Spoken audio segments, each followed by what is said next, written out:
ጤና ይስጥልኝ ወንድሞች እንደምን አላችሁ? አንድ ታሪክ ላወጋችሁ ብዬ ነው። በልጅነቴ የሆነውን ነገር ተወልጄ ያደግኩበት አካባቢ ከቤታችን ጎን አንድ ቀድሞ ቸርች አለ። ያደግኩበት ቸርች ነው እና ኮንፈረንስ ነበረ እና በኮንፈረንሱ የተጋበዙ ኳሪዎች ነበሩ። ከቤሌ ኳሪ የሚባል ኳሪ ነበረ እና የተጋበዙ ኳሪዎችን እራት ትጋብዝ ማዘር የኔ እናት ቤት ቅዳሜ ማታ ጠርታቸው ነበርና ቤቱና የኛ ቤትና ቸርቹ ተያያዘ ስለነበረ ከቸርች እነሱ ኳሪዎች ወጥተው እየመጡ ባሉበት ሰዓት ላይ ሸራ ጫማ አድርጌ ነበር እና ሸራ ጫማ ነበረኝ። ቀን ሙሉ ኳስ የተራገጥኩ ያልኩት ጫማ ነበር። እነሱ ከቸርቹ ወጥተው ወደኛ እየመጡ ባሉበት ደቂቃ ጫማውን አውልቄ ቤት ውስጥ አስቀመጥኩኝ። አውቄ አይደለም። ከዛ ማዘረ ከውጭ እየወጣች አጉል ሽታ አፍንጫዋን ሲወስድ ደንግጣ ምን ነበር ምንድነው ቤት ውስጥ የገባው ብላ አይት ነው ምናምን ብላ ብዙ ነገር በቃ ተጨንቃ ቤቱም ሲፈልጉ እኔም ከነሱ ሲፈልግ ነበርና መጨረሻ ላይ ወገኑ ምንድነው ቆይ ምናምን ጫማ ያወጣ ሰው አለን ስትል አዎ ጫማ አውልቄ ያለው አልኳት።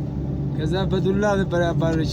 ምክንያቱም ጫማው በጣም ይሸት እንደነበረ አስታውሳለሁ። ምን ልላችሁ ነው፣ እኛም በመንፈሳዊ ሕይወት በኃጢአት እስራት ውስጥ በነበርን ጊዜ እንደዚህ የምንሸት ሰዎች ነበርን። ኢየሱስ ክርስቶስ ግን ከምንሸትበት ከኃጢአት እስራት ከኃጢአት ሰፈር በደሙ አጥቦን አንጽቶን ልጁ አደረገን፣ የእግዚአብሔር ልጆች አደረገን እና ያን ጊዜ አስታውሳለሁ። በዛ ሽታ ፕሮግራሙ ከኛ ቤት ብራዘር ቤት ነበርና እሱ ቤት ወንበር በደቂቃዎች ውስጥ ከቤት ወጥቶ ሌላ ክፍል ገብቶ ሌላ ቦታ ፕሮግራሙ እንደተካሄደ ስቲል ነው ደግሞ በኔ ላይ እንደሚያወሩ ቤተሰቦቼ እንደቀልድም እና ሰዎች ሁሉ ጊዜ የሚያወሩት አንድ ባህሪ አለ። የኃጢአት ያለፈ የኃጢአት ስርዓት ያለፈ የኃጢአት ኩነኔ። ኢየሱስ ክርስቶስ ግን በደሙ አጥቦ ነፃ ያደረገን ከአባቱ ጋር በቀኝ ያስቀመጠን የተረሳውን እግዚአብሔር ኃጢአትን ዕዳ ሁሉ ሰርዟል ተብሎ እንደተጻፈ የተጠረገ ኃጢአት እያመጡ አንዳንድ ሊያስታውሱ የሚፈልጉ አሉ። ነበርን፣ ስንሸት ነበርን፣ ስንገማ ነበርን። ግን እግዚአብሔር ይመስገን አሁን ደግሞ በልጁ በኩል ሽታችን ሁሉ ተለውጧል።